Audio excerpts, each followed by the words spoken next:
Hello అండి, అందరికీ నమస్కారం. వెల్కమ్ టు మై స్టోరీ నల్లమలలో ఆ రాత్రి. మరి ఇంకెందుకు ఆలస్యం, పదండి కథలోకి వెళ్ళిపోదాం. అమ్మమ్మ అలా చెప్పగానే నాలో కాస్త సంశయం మొదలైంది. అమ్మమ్మ మాటలని తీక్షణంగా వినడం మొదలుపెట్టాను. ఇప్పుడు చెప్పు, ఈ పెద్ద భవనంలో 20 మంది పనివాళ్లతో అది సపర్యలు చేయించుకుంటూ బ్రతుకుతుంటే నువ్వు దానికి 21వ పని మనిషి అవుదామనుకుంటున్నావా అని అడిగారు. నాకు చిన్నప్పటి నుంచి కూడా సునంద అంటే ఎందుకో కోపం, అసూయ. ఆ అసూయతోనే, అమ్మమ్మ, నేను దత్తను పెళ్లి చేసుకున్నంత మాత్రాన ఈ ఇంటికి మేనకోడలని కాకుండా పోతానా? తనకు పని మనిషిలా ఎందుకుంటాను అని ఆవేశంగా మాట్లాడాను. అప్పుడు అమ్మమ్మ నా చేయి పట్టుకుని, అయ్యో ఇంత అమాయకురాలివేంటే, ఇప్పుడు నువ్వు దత్తను పెళ్లి చేసుకుంటానంటే మీ నాన్న మావయ్య వెంటనే ఒప్పేసుకుని నీకు రాజలాంఛనాలతో పెళ్లి చేసి పంపిస్తారనుకుంటున్నావా? నీ పిచ్చి కాకపోతే నువ్వు చచ్చిపోతానని బెదిరిస్తే తప్పక నీకు వాడికి ఇచ్చి పెళ్లి చేస్తారు. ఇక నా కూతురు చచ్చిపోయిందని ఆ రోజు చేతులు దులిపేసుకుంటారే తింగరిదానా. అప్పుడు ఆ ఇంట్లో తినడానికి కూడా తిండి లేక నానా పాటలు పడాల్సి వస్తుంది.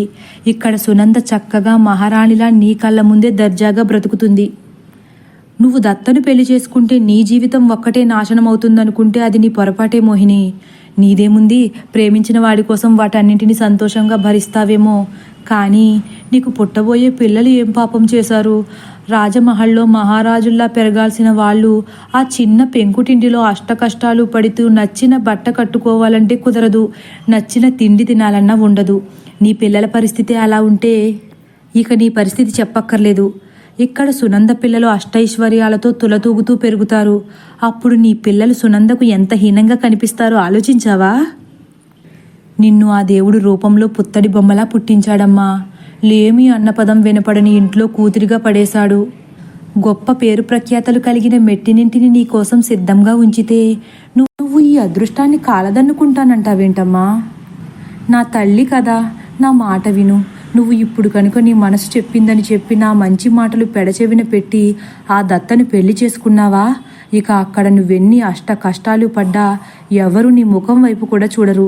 ఆఖరికి నేను కూడా జాలిపడి చేరదీయలేని పరిస్థితిని తెచ్చుకోకు, అర్థమైందా అని అమ్మమ్మ చెప్పేసరికి నేను ఆలోచనలో పడ్డాను. ఒక పక్క దత్తపై అపరిమితమైన ప్రేమ, ఇంకో పక్క ఈ రాణివాసాన్ని సునందకు అప్పగించి నేను సంతోషంగా దత్తతో బ్రతకగలనా అన్న భయం నాలో మొదలయ్యాయి. ఏం చెయ్యాలో అర్థం కాని పరిస్థితి. ఒక్కసారిగా హృదయంలో భయంకరమైన అలజడి మొదలైంది. అప్పటికీ ఎందుకో దత్తను పెళ్లి చేసుకోవాలన్న ఆశ చనిపోలేదు. అలా ఆలోచిస్తున్న నాతో మళ్ళీ అమ్మమ్మ ఇలా అన్నారు. ఏంటమ్మా, ఇంకా ఏం ఆలోచిస్తున్నావు? ఆ దత్తను మరిచిపో తల్లి అని బుజ్జగించేసరికి నేను ఏం చెప్పాలో పాలుపోక, అమ్మమ్మ, నాకు కాస్త దడగా ఉంది, వెళ్ళి కొన్ని మంచినీళ్ళు తాగొస్తాను అని నెమ్మదిగా బయటకు వచ్చి వంటగది వైపుకు వెళ్తున్నాను. ఇంతలో అత్తయ్య గదిలోంచి కాంతమ్మ అత్తయ్య మాటలు వినిపిస్తున్నాయి. అవేంటో వినాలని అత్తయ్య గదికి నెమ్మదిగా వెళ్ళి గది బయట నిశ్శబ్దంగా నుంచున్నాను. అక్కడ కాంతం అత్తయ్య గది శుభ్రం చేస్తుంది. మంచం మొత్తం మిలమిలా మెరిసిపోతున్న బంగారు నగలు, పట్టు చీరలు పరిచి ఉన్నాయి. వాటిని చూసిన కాంతం నోరెళ్లబెట్టి, అమ్మా, ఇవన్నీ మీ కోడలి గారి కోసం కొన్నవేనా అని ఆశ్చర్యంగా అడిగింది. అప్పుడు అత్తయ్య, అవును కాంతం, కాబోయే కోడలి కోసం అన్నీ ముందుగానే కొని ఉంచేశారు ఆయన. నిజంగా మీకు కాబోయే కోడలు మహర్జాతకురాలమ్మా. అత్తయ్య చిన్నగా నవ్వుతూ, మరి మహేంద్ర భూపతి గారి కోడలంటే ఈ మాత్రం లేకపోతే ఎలా? ఇంకా ఇదేముంది కాంతం, ఆయన కోడలి కోసం ఇంకా చాలా నగలు చేయించి ఉంచారు.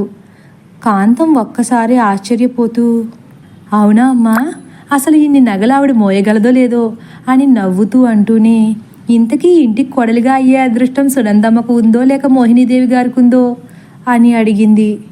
అప్పుడు అరుంధతి అత్తయ్య, ఏమో కాంతం, ఆయన ఎవరు నిర్ణయిస్తే వాళ్లతోనే భూపతి పెళ్లి జరుగుతుంది అన్నారు. అప్పుడు వెంటనే కాంతం, ఇంతకీ మీకెవరంటే ఇష్టమమ్మా అని అడిగింది. అప్పుడు అత్తయ్య నెమ్మదిగా, నాకైతే సునంద ప్రవర్తన చాలా నచ్చుతుంది కాంతం. ఈ వంశం పేరు నిలబెట్టగలిగే లక్షణాలు సునందకు మాత్రమే ఉన్నాయి. మోహిని ఎప్పుడు చిన్నపిల్లలా పెంకిగానే ఉండిపోయింది. పైగా మోహినికి పట్టరానంత కోపం. అటువంటి పిల్ల ఈ ఇంటి కోడలైతే భూపతివర్మ చాలానే ఇబ్బంది పడతాడు. అని నా గురించి అయిష్టతగా మాట్లాడారు. చిన్నప్పటి నుంచి సునంద చదువులో నాకన్నా బాగా చదవడం, అందరూ తననే ఎక్కువ మెచ్చుకునేవారు. పైగా అత్తయ్యలో సునంద అంటే ఎందుకో ప్రత్యేకమైన ఇష్టం కనపడేది.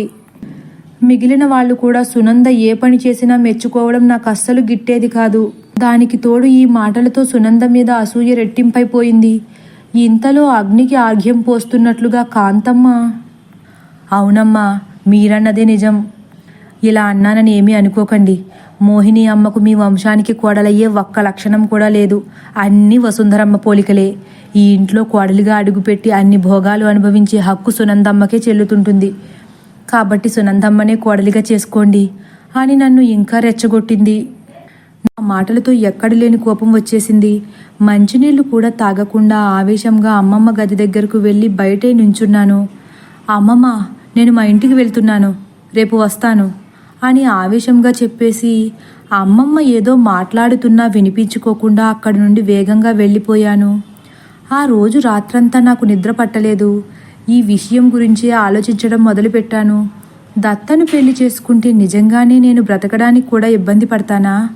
నేను ఎలా బ్రతుకుతానన్నది పక్కన పెడితే సునంద మాత్రం అమ్మమ్మ చెప్పినట్లు బావను పెళ్లి చేసుకుని ఆ ఇంటికి ఏకైక మహారాణిలా చలామణి అవ్వడం మాత్రం నిజం. అప్పుడు దాని ముందు నేను నిజంగానే చులకన అయిపోతానేమో. అమ్మో, అలా జరగకూడదు. నేను ప్రేమ అనే మాయలో పడి నా జీవితంలోకి దురదృష్టాన్ని నేనే ఆహ్వానించుకుంటున్నానా? అంతేకాదు, సునందకు అంతులేని అదృష్టాన్ని కూడా బహుశా నా చేతులతో నేనే అంటగడుతున్నానేమో. ఇలా అనుకుంటూ నా మనసంతా ఏం చెయ్యాలో తేల్చుకోలేని పరిస్థితిలో సతమతమవుతుంది. ఇక అలా చాలాసేపు బాగా ఆలోచించి బావను పెళ్లి చేసుకుంటేనే నేను దర్జాగా బ్రతకగలననిపించి బావనే పెళ్లి చేసుకోవాలని నిర్ణయించేసుకున్నాను. కానీ ఈ విషయం దత్తతో ఎలా చెప్పాలో అర్థం కాలేదు. ఆ మరుసటి రోజు అమ్మమ్మ దగ్గరకు వచ్చి దత్తను మరచిపోయి బావనే పెళ్లి చేసుకుంటానని చెప్పి మరుసటి రోజు పట్నం వెళ్ళిపోయాను. ఆ మరునాడు కాలేజీకి కూడా వెళ్ళిపోయాను. ఆ రోజు సాయంత్రం కాలేజీ అయిపోయిన తర్వాత దత్త ఎప్పుడూ మేము ఏకాంతంగా కలుసుకునే వేప చెట్టు దగ్గర వేసి ఉన్న ఒక బల్లపై కూర్చున్నాడు. నా కోసం ఎదురు చూస్తున్నాడు. నేను దత్తతో నన్ను మరచిపో అని చెప్పడానికి మనసు రాకపోయినా చెప్పక తప్పని సమయం వచ్చింది కాబట్టి నా మనసుకు నేనే ధైర్యం చెప్పుకుని దత్తను కలిశాను. అప్పుడు దత్త నా నోటి నుండి ఏదైనా శుభవార్త వస్తుందా అని 1000 కళ్ళతో ఎదురు చూస్తున్నట్లు నా మనసుకు తోచింది. ఆ చూపు నన్ను దహించి వేస్తున్నట్లు అనిపిస్తుంది. అలాగే దత్త కళ్ళలోకి చూడలేక చూస్తూ దత్త పక్కన కూర్చున్నాను. వెంటనే దత్త నా చేతిని తన చేతిలోకి తీసుకుని సంతోషంగా, మోహిని, నువ్వు ఎప్పుడు వస్తావో అని 1000 కళ్ళతో ఎదురు చూస్తున్నాను అన్నాడు. ఒకప్పుడు దత్త నోటి నుండి ఆ మాట వస్తే ఎంతో సంబరపడిపోయేదాన్ని. కానీ ఇప్పుడు అలా లేదు.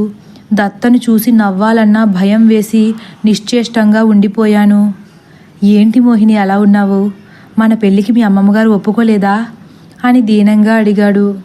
నాకు ఏం చెప్పాలో పాలుపోక, అవును దత్త, నన్ను మర్చిపో, నువ్వు నేను కలవడం అసంభవం అని చెప్పేశాను. దత్త ఒక్కసారిగా ఆశ్చర్యపోయి, మోహిని, నువ్వేనా ఇలా మాట్లాడేది? అవును దత్త, ఒకప్పుడు నువ్వే చెప్పావుగా మనిద్దరం నింగి నేల లాంటి వాళ్ళమని. దత్త జాలిగా నా వైపు చూస్తూ వెటకారంగా ఒక నవ్వు నవ్వి, నన్ను ప్రేమించమని నా వెంట తిరిగినప్పుడు నీకు ఈ మాట గుర్తుకు రాలేదా మోహిని అని అడిగాడు. ఏమో దత్త, అప్పుడు నాకు మన పెళ్ళి జరుగుతుందనే నమ్మకం గట్టిగా ఉంది. కానీ ఇప్పుడు ఆ నమ్మకం అస్సలు లేదు. నీకేమైనా పిచ్చా మోహిని? ఇప్పుడు ఇలా మాట్లాడుతున్నావేంటి? మనం చాలా దూరం వెళ్ళిపోయామన్న విషయం మర్చిపోయావా? ఆ దూరాన్ని దూరంగానే ఉంచేస్తే మంచిదనిపిస్తుంది. దత్త అయోమయంగా, అంటే మన మధ్య ఉన్న ప్రేమను దూరం చేసేద్దామంటున్నావా? ఏమో దత్త, అమ్మమ్మ ఎంత చెప్పినా మన పెళ్ళికి అంగీకరించలేదు. సరికదా, నాన్నైతే నన్ను చంపేస్తానన్నారు అని అబద్ధం చెప్పాను. ఒకప్పుడు నేను ప్రేమించకపోతే చచ్చిపోతానన్నావు. నాకు ఇప్పుడు చావాలనిపించట్లేదు దత్త. దత్త వెంటనే కోపంగా, మోహిని, చాలా తప్పుగా ఆలోచిస్తున్నావు. నువ్వు నేను పెళ్ళి కాకపోయినా భార్యాభర్తలం అయిపోయాము, అది మరచిపోకు. కానీ ఈ సమాజం పెళ్ళైన వాళ్ళనే భార్యాభర్తలు అంటుంది దత్త. అందుకే మోహిని, మనం ఎక్కడికైనా దూరంగా పారిపోయి పెళ్లి చేసుకుందాం, ఆనందంగా జీవిద్దాం. కాదనుకు మోహిని అని బ్రతిమాలాడు. వద్దు దత్త, అవన్నీ జరిగే పనులేం కాదు, కాబట్టి జరగని వాటి గురించి ఇబ్బంది పడడం నాకు ఇష్టం లేదు అనేశాను. నేను మాట్లాడే మాటలు దత్తను చాలా బాధిస్తున్నాయని నాకు అర్థమవుతుంది. దత్త కాస్త పరుషంగా, ఇప్పుడు నాకు పూర్తిగా అర్థమైంది మోహిని, నువ్వు కూడా నన్ను వదిలించుకుందామనుకుంటున్నావని. నువ్వు ఇంత మోసగత్తవని నేను ఊహించలేదు మోహిని. నిన్ను నమ్మి చాలా పెద్ద తప్పే చేశానేమో అనిపిస్తుంది అన్నాడు. చిన్నప్పటి నుంచి నన్ను ఎవరైనా చిన్న మాట అన్నా తట్టుకోలేని నేను దత్త అలా అనేసరికి ఒక్కసారిగా, మరేం చేయమంటావు దత్త? నిన్ను పెళ్లి చేసుకుని మీ ఇంట్లో ముష్టి బ్రతుకు బతకమంటావా? దత్త నా మాటలకు నివ్వెరబోయి, నా గురించి నా స్తోమత గురించి నీకు ఇప్పుడు తెలిసిందా? ఇప్పుడే బుద్ధొచ్చింది. ప్రేమ మనసుల్ని పోషిస్తుంది తప్ప మనుషుల్ని పోషించలేదని. ఇక నువ్వేమి చెప్పకు మోహిని, నాకంతా అర్థమైంది. ఇప్పుడు నీకు నేను అక్కర్లేదని, నా స్తోమత నిన్ను పెళ్లి చేసుకోవడానికి సరిపోదని. సరే, ఆఖరిగా ఒక్క విషయం, నువ్వు ఎప్పుడైనా మనసు మార్చుకుని నన్ను పెళ్లి చేసుకోవాలనుకుంటే చెప్పు. నిన్ను ఎక్కడికైనా దూరంగా తీసుకువెళ్ళిపోయి జాగ్రత్తగా చూసుకుంటాను. నన్ను నమ్ము, లేదంటే నీ ఇష్టం అని అక్కడ నుండి కోపంగా వెళ్ళిపోయాడు. అని మోహిని ఇంకా చెబుతుండగానే విశ్వనాథ్ కోపంగా మోహిని జుట్టు గట్టిగా పట్టుకుని, ఓసి పాపాత్మురాలా, వాడి నీ మాటలకు బాధపడి వెళ్ళలేదే నీతి లేనిదానా, నువ్వు చేసిన మోసాన్ని తట్టుకోలేక అక్కడి నుండి వెళ్ళిపోయాడు. మోహిని ఏడుస్తూ, నాన్న వదలండి నాన్న, చాలా నొప్పొస్తుంది నాన్న, దయచేసి వదలండి అని వేడుకుంటుంది. వెంటనే అరుంధతి, వదలండి అన్నయ్య అని మోహినిని విడిపించి ఇలా అంటుంది, ఈ కాస్తసేపటికే నువ్వు ఇలా నొప్పితో గిలగిల్లాడుతున్నావు కదా మోహిని. మరి నిన్ను ప్రాణంగా ప్రేమించిన ఇద్దరి మనసులతో ఆడుకున్నప్పుడు వాళ్ళు ఎంత కుమిలిపోతారో నీకు అర్థం కాలేదా అమ్మా? నెమ్మదిగా అడుగుతుంది అరుంధతి. మోహిని ఏడుస్తూ, లేదత్తయ్య, నేను అంత ఆలోచించలేకపోయాను. నేను అప్పుడు అనుకున్నదల్లా ఒక్కటే, సునంద ఈ ఇంటి కోడలు అవ్వకూడదన్న స్వార్థంతోనే ఇదంతా చేశాను, కానీ ఎవరిని మోసం చేయాలని కాదత్తయ్య. మహేంద్ర కోపంగా, మోహిని, పిచ్చివాగుడు వాగకు, స్వార్థంతో చేశానని సరిపెట్టకు. నీ స్వార్థంతో నువ్వు ప్రాణంగా ప్రేమించిన వాడినే కాకుండా నిన్ను ప్రాణం కన్నా ఎక్కువగా ఇష్టపడ్డ నా కొడుకుని కూడా మోసం చేశావు అని బాధపడతారు. మోహిని చెప్పిన గతం అంతా వింటున్న సునంద, రాధలు, వసుంధర, మోహినిలకు తమపై ఇంత ద్వేషం ఉందా అని ఆశ్చర్యపోయి అప్పటి వరకు నోరు విప్పని రాధ, అమ్మా, అసలు నన్ను కన్నది నువ్వేనా అని దీనంగా అడుగుతుంది. వసుంధర సిగ్గుతో తలదించుకుంటుంది. నాకు తెలిసినంతలో నేను కానీ నా కూతురు కానీ మీకేమీ ద్రోహం చేసి ఎరుగలేదే, మరెందుకు నా కూతురంటే అంత ద్వేషాన్ని పెంచుకున్నారు మీరందరూ? అలా ఏం లేదు రాధా, సిగ్గుపడుతూ చెబుతుంది వసుంధర. లేదమ్మా, మోహిని చెప్పిన దాన్ని బట్టి చూస్తే నీకు నా కూతురంటే అస్సలు ఇష్టం లేదని అర్థమైంది. నన్ను నా కూతురుని ఇష్టపడని మనుషుల మధ్య నేను ఒక్క క్షణం కూడా ఉండను అంటూ రాధ సునంద చేయి పట్టుకుని, పదమ్మ మన ఇంటికి వెళ్ళిపోదాం అని ఆవేశంగా అంటుంది. అరుంధతి వెంటనే, వదినా, మీ అమ్మగారి గురించి తెలిసి కూడా ఇలా ఆవేశపడితే ఎలా? అవునమ్మా, ఇక్కడ మేమే పరిస్థితుల్లో ఉన్నామో చూసిన తర్వాత కూడా నువ్వు ఇలా కోపంగా వెళ్ళి మమ్మల్ని ఇంకాస్త బాధ పెట్టద్దు. మహేంద్ర కూడా బ్రతిమాలుతారు. అది కాదన్నయ్య, ఇక్కడ జరిగిన అనర్థం అంతా సునంద వల్లే జరిగినట్లు అనిపిస్తుంది. మేము ఇంకా ఇక్కడ ఉండడం మంచిది కాదు. మా వల్ల ఏదైనా తప్పు జరిగితే క్షమించండి అంటుంది. ఇవన్నీ నిశ్శబ్దంగా గమనిస్తున్న భూపతివర్మ, అందరూ 5 నిమిషాలు నిశ్శబ్దంగా ఉండండి, ఎవరూ మాట్లాడద్దు అంటూనే, అమ్మా, ఒక పసుపు తాడు తీసుకురా గంభీరంగా అంటాడు. అందరిలో ఆశ్చర్యం. అరుంధతి కూడా ఆశ్చర్యంగా, పసుపు తాడా, ఇప్పుడెందుకు భూపతి అని అడుగుతుంది. అవునమ్మా, నాకు ఇప్పుడే 5 నిమిషాల్లో కావాలి, వెళ్ళి తీసుకురా అనేసరికి అరుంధతి వ్రతం దగ్గర ఉన్న పసుపు కొమ్ముకు తాడుని పేని భూపతి దగ్గరకు తీసుకువస్తుంది. ఇప్పుడు ఈ పసుపు తాడెందుకు భూపతి అని మళ్ళీ అనుమానంతో అడుగుతుంది. అందరూ భూపతి ఏం చెయ్యబోతున్నాడో అర్థం కాక నిశ్శబ్దంగా చూస్తున్నారు. ఆ పసుపు తాడుని అందుకున్న భూపతి సునంద దగ్గరకు వెళ్ళి హఠాత్తుగా సునంద మెడలో 3 ముళ్ళు వేసేస్తాడు. అందరూ ఒక్కసారిగా నివ్వెరబోయారు. ఆఖరికి సునందకు కూడా ఏం జరిగిందో అర్థం కాక ఆ హఠాత్ పరిణామం నుంచి తేరుకోవడానికి క్షణకాలం పడుతుంది. వెంటనే ఆ తాళిని చేతితో పట్టుకుని ఒక్క నిమిషం నిశ్శబ్దంగా దానివైపే చూసి మరుక్షణం భూపతి వైపు ఆశ్చర్యంగా చూస్తూ, బావా ఏంటిది అంటుంది. ఈ క్షణం నుంచి నువ్వు నా భార్యవు సునందా. మహేంద్ర అరుంధతులు కూడా నివ్వెరబోయారు. కానీ మహాలక్ష్మి తీవ్రంగా రోదిస్తూ, అల్లుడు ఎంత పని చేశావురా అంటుంది.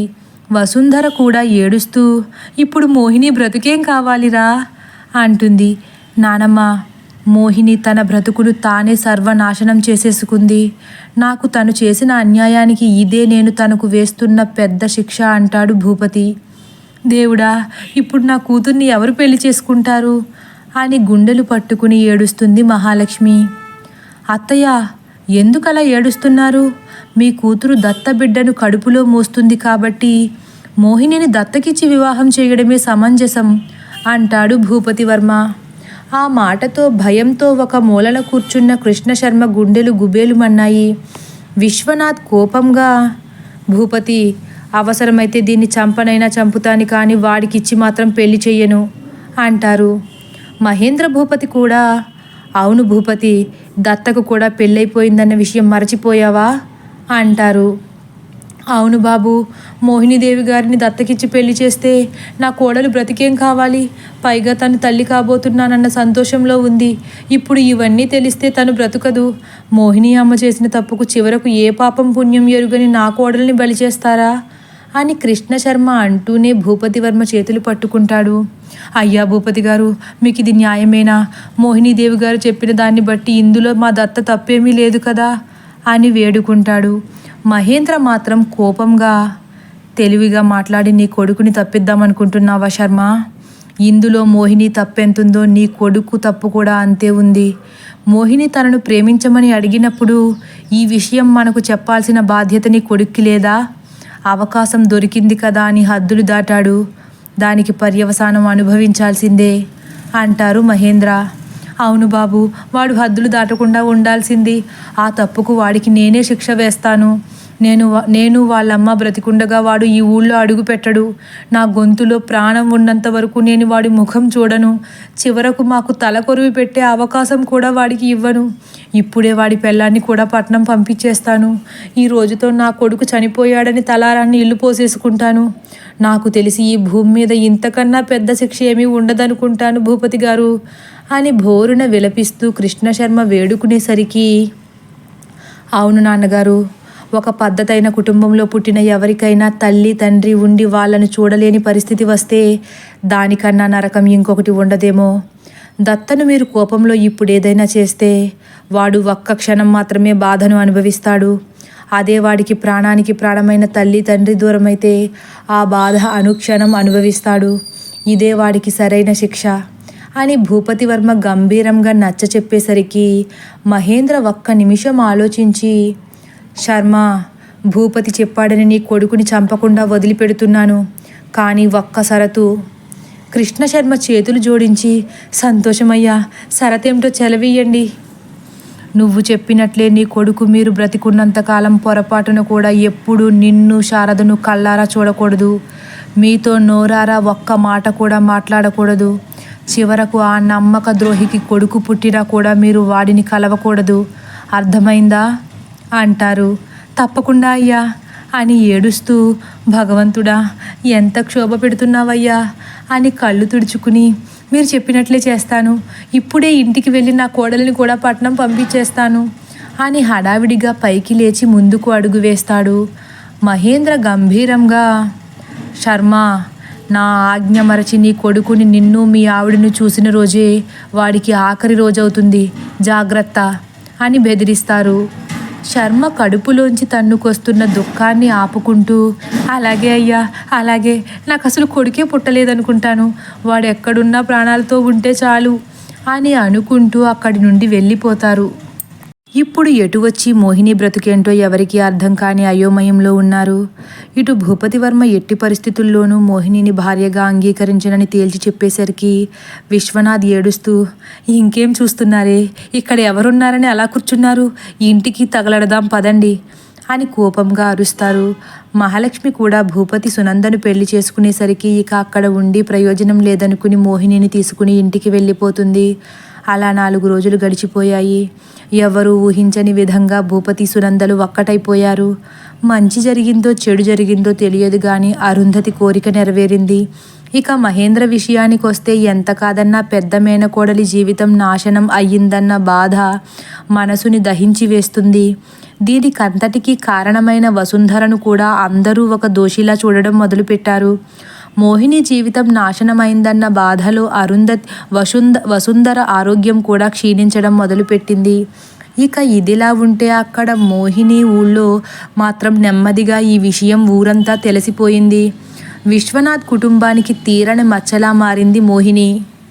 విశ్వనాథ్ అడుగు తీసి బయట పెట్టాలన్నా చాలా భయపడిపోతున్నారు. ఎందుకంటే 10 మందికి తీర్పు చెప్పే పెద్ద మనిషి కూతురే చేయకూడని తప్పు చేసిందని కోడై కూస్తున్నారందరూ.